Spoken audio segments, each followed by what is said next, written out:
back. This is Newsfile, it's the most authoritative news analysis show, and we are joined again by Hassan Tampoli. Thank you for joining us back. Thank you very much.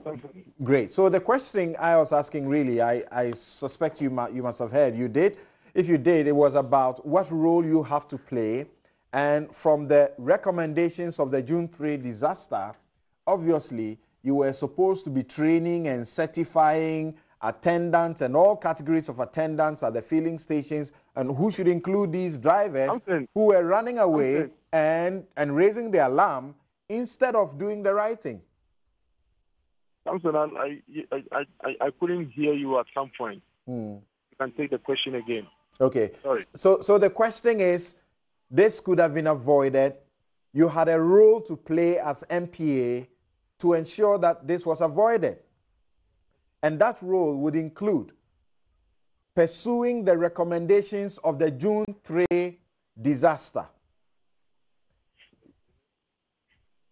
Samson, the recommendations of the June 3 disaster is exactly what we did by training and retraining the pump attendants and all the people who work at the forecourt. So we have been doing that. Indeed, the Association of Oil Marketing Companies also does what we call continuous industry education.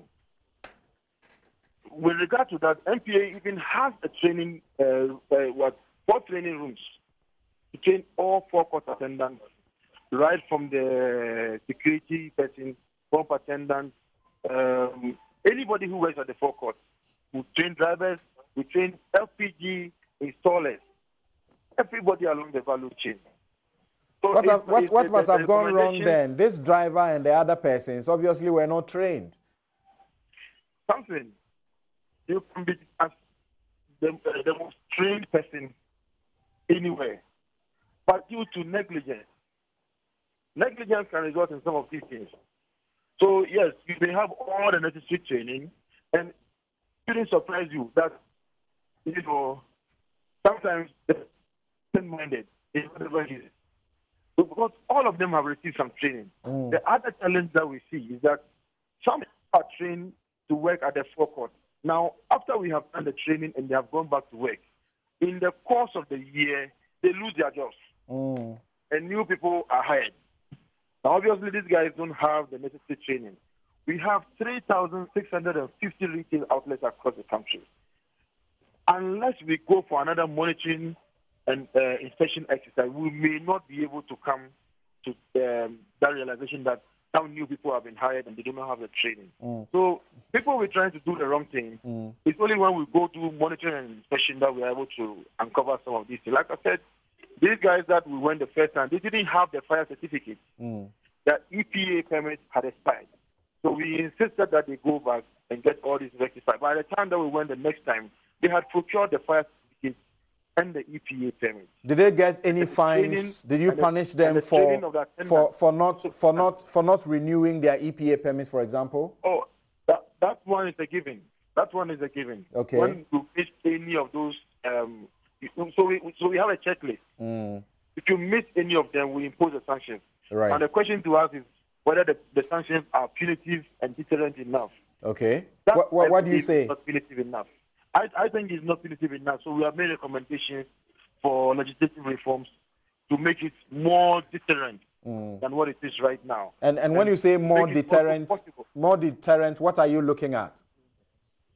Oh, the figures I'm sure will be considered by the Ministry of Energy, our parent ministry, and then it will also go to Parliament. What is it? What are these fines presently, and what are the thresholds we are looking at? Presently, you pay about 10,000 cedis for some of these infractions, and we believe these things are not deterrent enough. As a matter of fact, the 10,500 Ghana cedis that they pay cut across a lot of infractions, and some of them, you can make 1 million cedis and pay 10,000 cedis fine. And I'm thinking that is not deterrent enough. We need to make it more than what it is. Apart from that, you should be able to lose your license. Okay. You lose your license, so we'll revoke your license, and then you'll be taken through the full rigors of the law. Right. Now, these people who were discharging, it could also be that they were not the right persons who were supposed to engage in this business, including the driver, for example.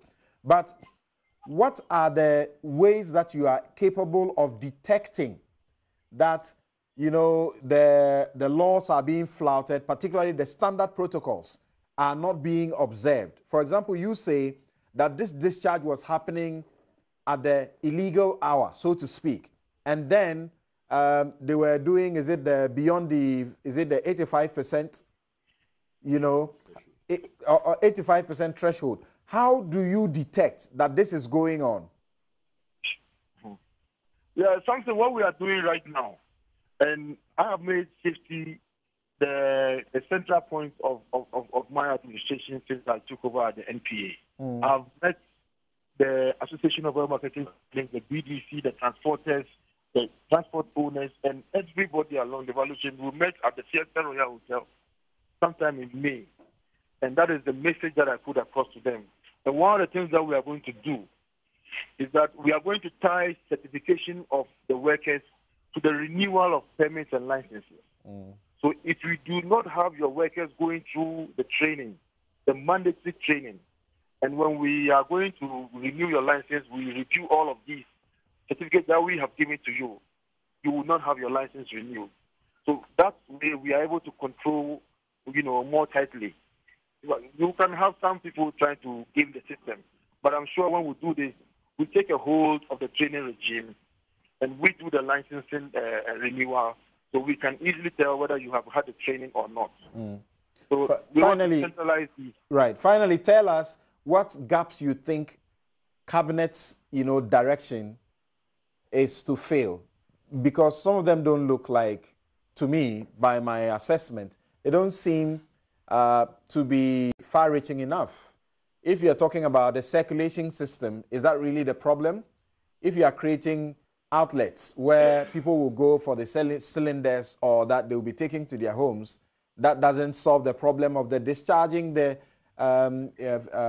LPG or fuel wrongly and getting a problem coming up. Something what you must realize is that the LPG bottling plants that we envisage under the new recirculation model are not going to be more than 10 across the country. So what it means is that more and more we are able to isolate the areas of possible explosion to these less than 10 outlets. Now we are going to have Ghana Standards Authority stationed there, EPA will be stationed there, Fire Service will be stationed there, NPA will be stationed there, Factory Inspectorate Department will also be stationed there. Now we are going to have a hold of everything that happens at the forecourt when you come to do discharge. And those plants are not going to have one vehicle doing the discharge.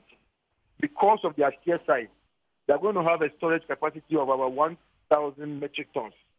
So many trucks will have to come and discharge at the same time. We have a better control of that arrangement than currently what we have, about 650 retail stations as far as LPG is concerned.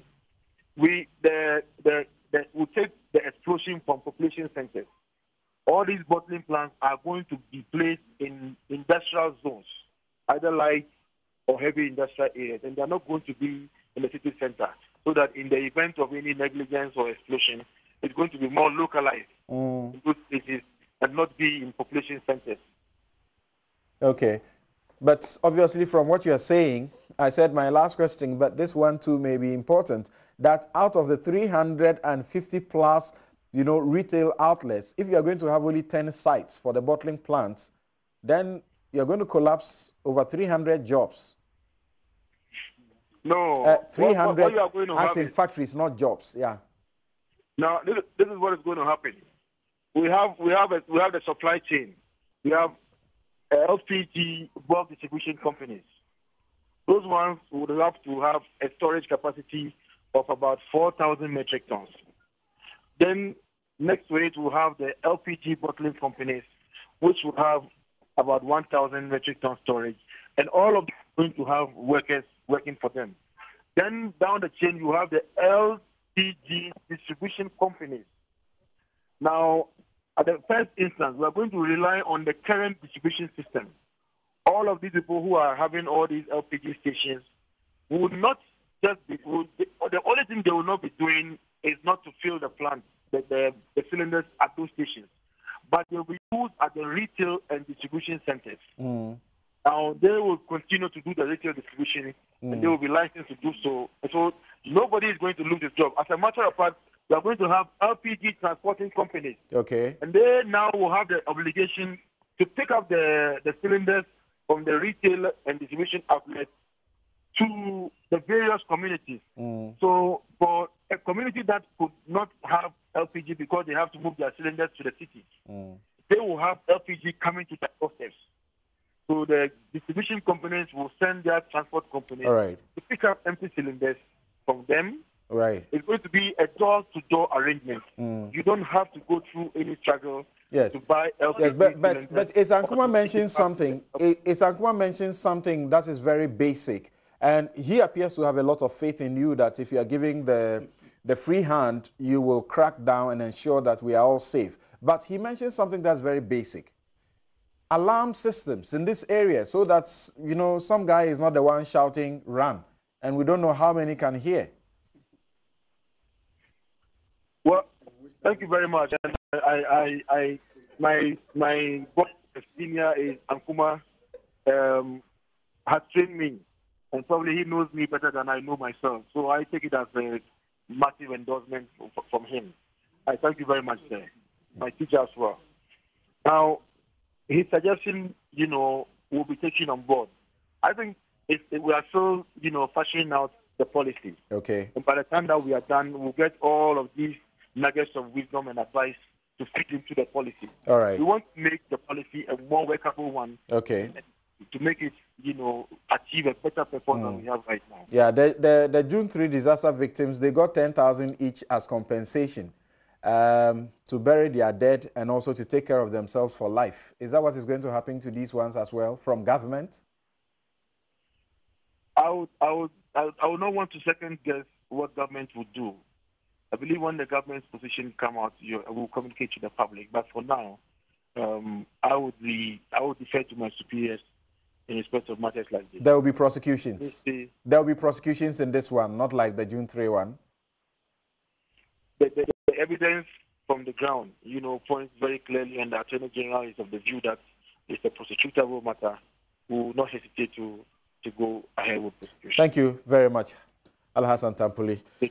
Thank you very much. Thank you very much indeed. Thank you. Okay, so let's back in here in the studio.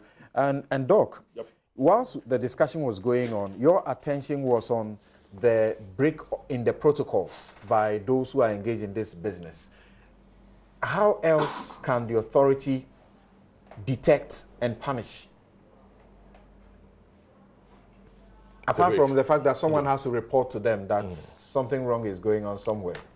Yeah. Is it not possible to have a way so that they can detect from a central point that this tanker is loading beyond the threshold?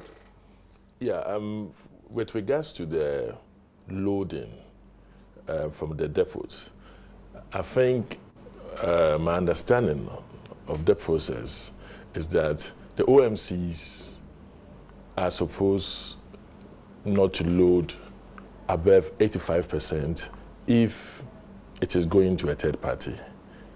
The OMCs sometimes have their own retail stations. And for that matter, if you are operating your own retail station, then they have a certain confidence in you to be able to see to exactly the standards. And therefore, they have allowed you to go above the 85%. If you listen to the MPA boss, what happened in La is about the same as happened in Takoradi and also in Atomic Junction. And in La, about 13 people? Yes. Bad. In all instances, they went above the 85% threshold and it went to a third party. So that is a problem. So from the loading point, you definitely know who is picking it. That OMC who is picking it, who goes above that threshold, are you the one receiving it at the retail station? That is the question. Did anybody get punished for this? The rule is that if you go beyond 85%, you must discharge it yourself. Exactly. Now, in the first instance, it went out, people died. Right. Second time, people died. Third time, people died. I mean, the first one is a bad decision. Yes. Second one is a mistake. Yeah. But the third one shouldn't happen. Right. So clearly the OMCs over here If somebody's license being revoked for you see, so if you look at the value chain, here, where you look at the operator, now you've gone a step backwards to the OMC itself. So they themselves more or less are looking at the profits they make. It's more got to do with the venture capitalist attitude, maximize my profit, I'm in business, the rest of it is none of my business. But this is a very volatile industry, a very sensitive industry with high measure of risk. Yeah. Very, very sensitive. So you don't leave it anyhow, anything at all. Some level of questionable character trait must precede your working ethics. And it looks more or less like the OMCs are so much into the profiting aspect of what they have to do. And they leave And like what Mama is Yaga most said, sensitive. there's a lot of profit in So the take the business. profit from Yes. them when they breached it. When they breached the rules and people have died, revoke their license. Then a lesson is sent out. But you once, twice, 3 times, same thing. Right. And that is where, for me, I fall. I fall so much for the new cylinder circulation system. It talks about a depot having about 4,000 metric ton. They will have their protocols. All the regulatory bodies are there. Yes. It talks about an LPG plant, about 1,000 metric tons. All the regulatory bodies are there. Besides, it creates employment. There might be a lot of recruitment in this regard. Then, And if it is detected that there was some sort of compromise in adhering to the standard protocols, because these people are right there, yes, they will be obviously held responsible directly. in the case of the new one. Right. So much, because they see it's like you import your goods and then FDA or it's drugs and then at the port. Right. They see everything. Customs. When it gets to legal issues, you can't say you were not there. You are right there. Right. We hold you so much accountable to Okay. it. So for me, the question of where people will have the opportunity, the regulatory bodies will have the opportunity to see and diagnose the issue and then clamp it down, it is more in the new policy Right. than But I want to ask the something. old policy. But there's still, we've known about domestic explosion of gas cylinders. I like this idea. It's just like buying beer. You take your bottle, you get another one. Yes. So we get to choose the brand that we like. So that if your brand of cylinders is exploding, I stop buying from you. Right. So the market will control it. But I just hope that we are not creating bottlenecks in the supply chain when we begin to When it's constrict. open up. When it constricted, then Right. it And undermines the the question whole of how to concept. detect and liability for leaks. That if your cylinder leaks, then you are in for a lot of trouble. Samson, Okay. the issue about the training, before you move on, the issue about training, MPA, please, sometimes, training. You can get independent people to license with you to be in every region. Northern region, you have people who do your training, and it should be in-service training. You can't pretend to be doing it all together. You can have a training unit that supervises. Right. Now, Mama Yaga, how do we also get to know that a discharge is happening at an illegal hour and then punish? Unless someone is reporting, unless perhaps the police is aware that you're not supposed to be driving at this hour with it, or you're not supposed to be discharging at this hour, they too, they cannot assist. How are we supposed to get all hands on deck in that direction? I indicated right from the onset that we are looking at fundamentally a governance issue. Governance at the station and a broader issue of governance. And the question that you're asking yourself is, to whom should greater responsibility devolve so that we can have some certainty that the work will be done? Because the NPA staff and the EPA staff can never be at the station every time. I hear that the fire service is now saying that they will be physically stationed there anytime there's a discharge. If they're able to do that, it will help. But do we have the personnel to ensure that at every time when a vehicle is discharging, that there is a fire service officer there?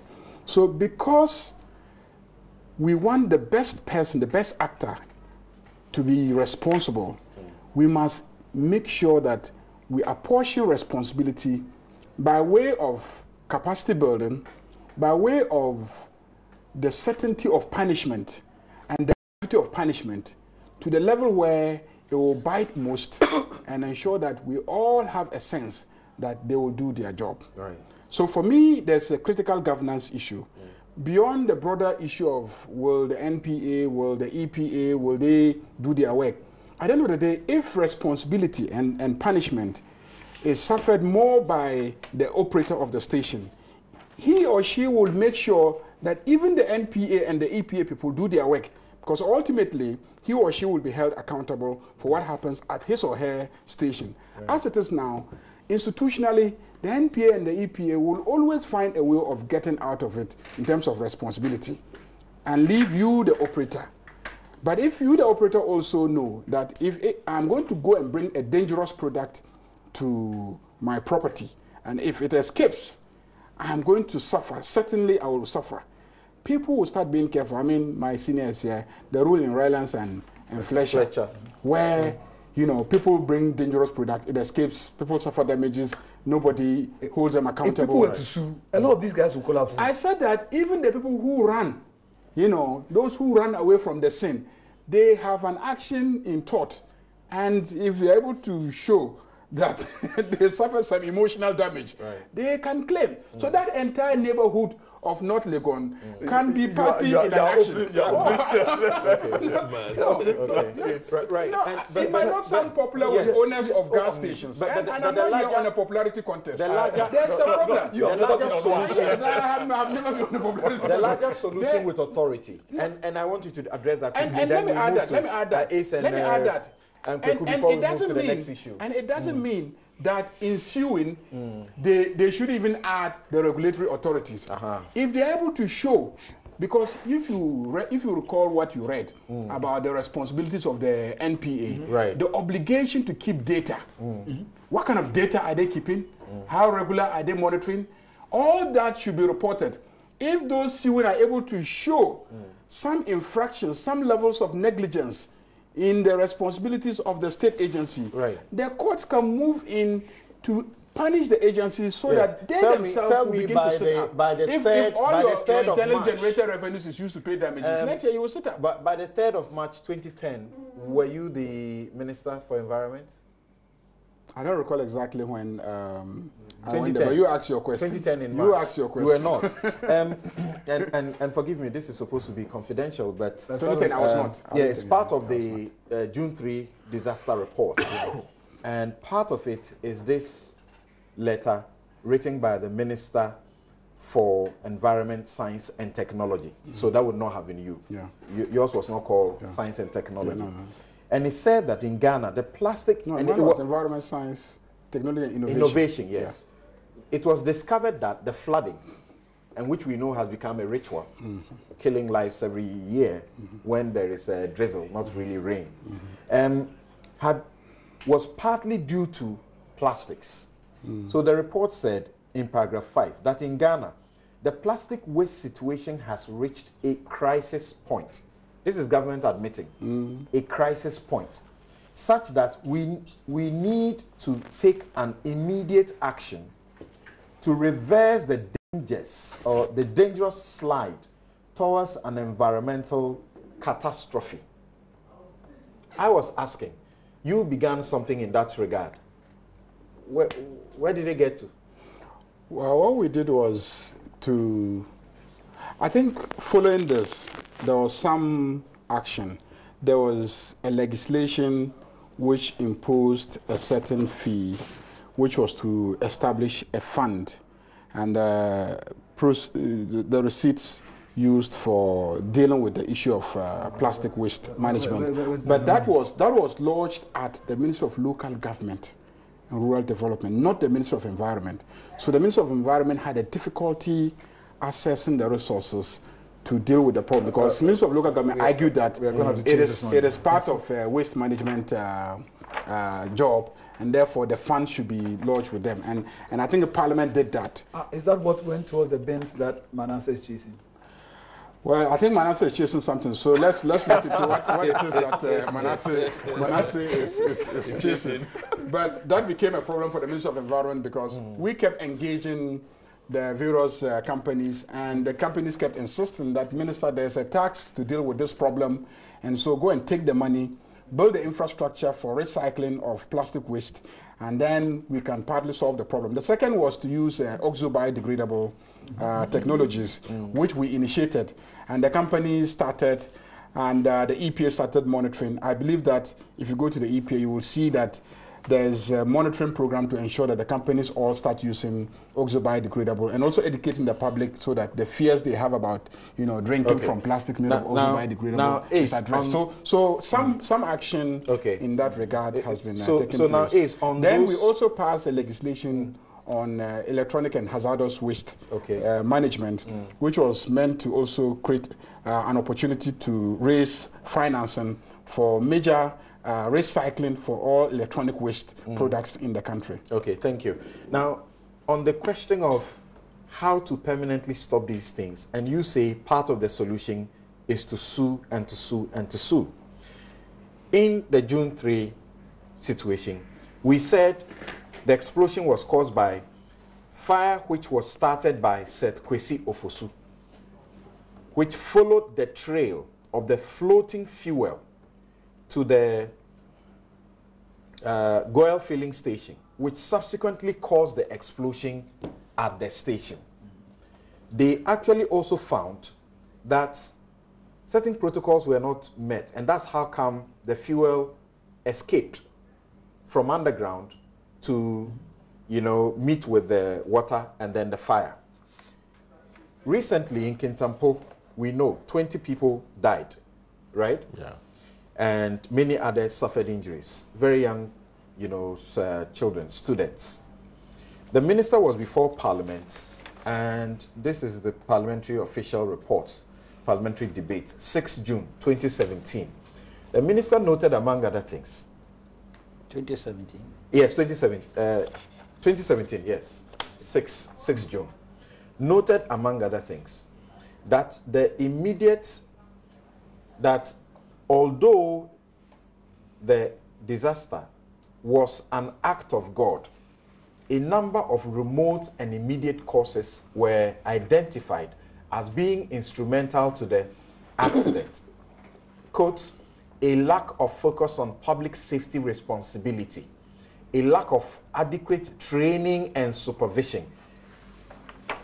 In June 3, training and supervision was spoken about. Here again, we are talking about training and supervision.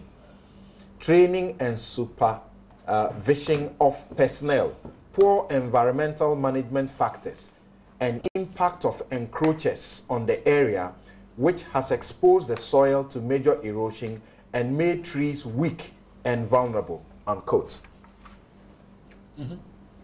It's a guy who dropped a stub of cigarette. We have eliminated the chinchinga. So here, it's about the driver and the attendants who, didn't know how to deal with this thing that didn't have the appropriate valves. So they are to blame. In Kintampo, it is an act of God, but other factors. How do you sue and what do you make out of it? The concept of something being an act of God, which I think is the most inapt name for when people want to escape liability, is that the cause must be completely, totally, absolutely attributable to non-human causes, an act of nature. If it is shown that there was any human intervention leading to it, it is not an act of God. Yeah. So and it's either an act of God or it is not. You can't say it's an act of God and qualify it. So I think the term is sometimes used quite inaptly. It can't be an act of God if there's evidence of human intervention. Look, we should look out for these. We saw pictures of the Greenfield disaster in London. Right. High-level committee set up. My friends who are running businesses are telling me that you can't even get safety experts to come and refix the office. Everybody is being whipped to comply. Where are smoke sensors, sprinklers are being installed everywhere. It appeared that even in London for a long time, people are just sat back. But suddenly, they are trying to say that this should not happen again. We had June 3rd. We are hearing about this mysterious character who is alleged to have lit something. Right, and because there was a flood. And the flood may have forced the So he's sitting in his house. the escape of the fuel. No, I don't even know who this person is. I have a problem with the little woman being called into question here. Okay, who is he? Was he arrested? Was he interrogated? Did they ask questions of him? If I'm sitting by somewhere and I light a flame, but something you had allowed to escape, something, in fact, you have probably endangered my life.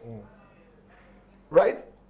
The mystical character, all the people who were trading near the place, frying yam, doing roasted this, but they were going about their ordinary business. You allowed a dangerous substance to escape Rylands and Fletcher from your place.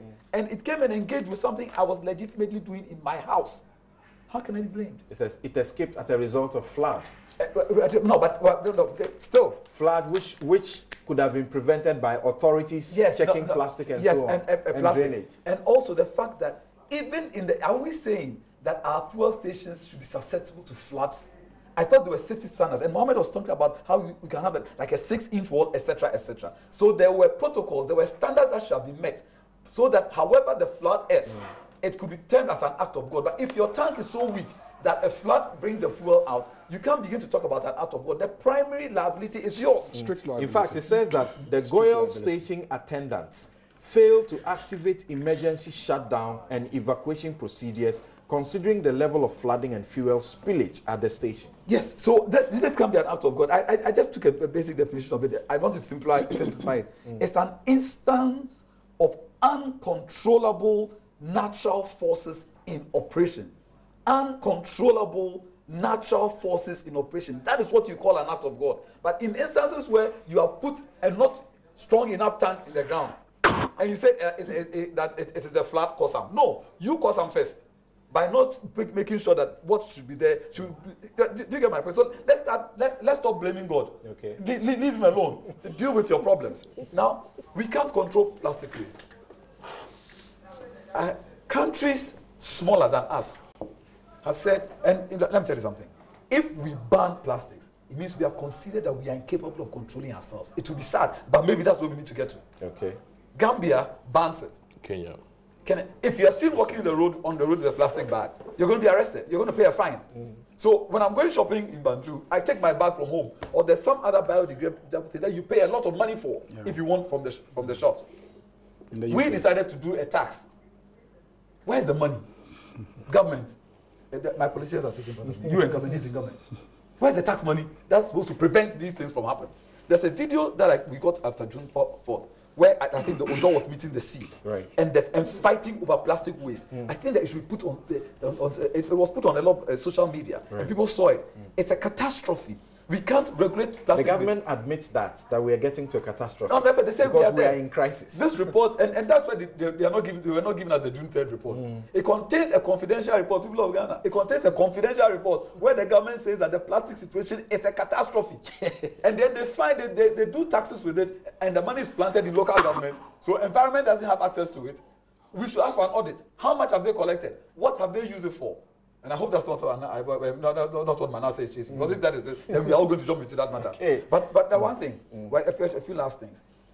Please, can we begin to do school drills when there's emergency evacuation of schools? I understand that 2 of the people who died were running away and got hit by vehicles. And the whole uncertainty then about PRESEC just showed that we don't have protocols for evacuating places with mass attendance of people in the event of crisis. People felt the heat and didn't know how to react. Students run. June 3, people smelled didn't know what to do. The fuel and didn't do anything. So the government to whom our social contract has invested all our power, which takes all our taxes and wants to jail us for not paying taxes. Can you stand up to the plate and bat really? Cover the bases and make sure that these basic things have been done. Let us learn the lessons. And that is why your government. We tend to forget, and apparently forgetfulness is one of the best human attributes. Else we remember all the pains in our lives. Right. But government dares not forget, and only to come and tell us that never again. And you're right about that. People actually sought shelter in filling stations when filling stations were getting up in flames. I want to hear Kweku briefly. Kweku earns this issue with us, and then we take a break quickly. You can We return to answer my question I asked that some people are questions about. I asked a question, which king owns vast fields of gold, yet can't deposit 350,000 pounds in a bank in London? I'm asking the wrong question, I know, but we'll deal with that issue. Yes. Yeah, just some clarification. Under the rule in Ryland and Fletcher, the principle basically, and my senior say, is that if you take any product to your property and you allow it to escape and it causes damage, you are responsible for the natural consequences of the escape. Okay. Some level of strict liability there. Natural consequences. Whatever is the natural consequences of the escape, you are liable. Okay. So that's the principle. Interesting. Yes, Kuku. Well, it would be interesting to find out what the position of GOIL was. I'm sure they were invited to this. I'm reading the recommendations. Yes, but I say it would be interesting to find out, because I recall that they actually challenged some of the particularly findings. how the fuel escaped. Yes, they challenged it. And if you look at the EPA permit that was given to them, I think it was somewhere March. The June was 2014, wasn't it? 2015. 2015. But they had the EPA permit. If you read it carefully, it appears that it has satisfied all the requirements, that they were supposed to, deal with. But again, I would want to find out what was said about the outdoor drainage thing in this report. Right. Because I've been told by some people with expertise in that area that we keep on using this cure of distilling. And I'm told it's an unsustainable cure for the challenge that we are confronted with there. And that, strictly speaking, a more comprehensive solution will be to construct dams along the entire channel. That's a more sustainable solution to that situation. But if we keep on doing distilling, we will never be able to deal with it. And there's no doubt that that explosion or that fire, there was something, it was flood induced, or if you like, accelerated. Yes. The flood situation didn't help matters. So we have to take a look. I want to find out what the prescription or recommendation is in such a report, whether we are still talking of distilling instead of doing what the experts, and you can check with the experts who are saying that the real solution, long-term solution, should be the construction of these dams along the entire channel. Right, and sadly, that the Koli Lagoon, we've been talking about the ecological project, and the Zongo minister reveals 2 weeks ago or so, last week, that we have received 73 million euros for that project, and there's nothing to show for. Amazing. Over the years, actually. Yeah, over the years. But 73 million euros, and the problem remains unsolved. Incredible. And last thing, why is it, government? I don't know that. I forgot. Somebody just reminded me. Why is it that we're expecting government to pay compensation? What happened to insurance? Yeah, precisely. Yeah, they are supposed to.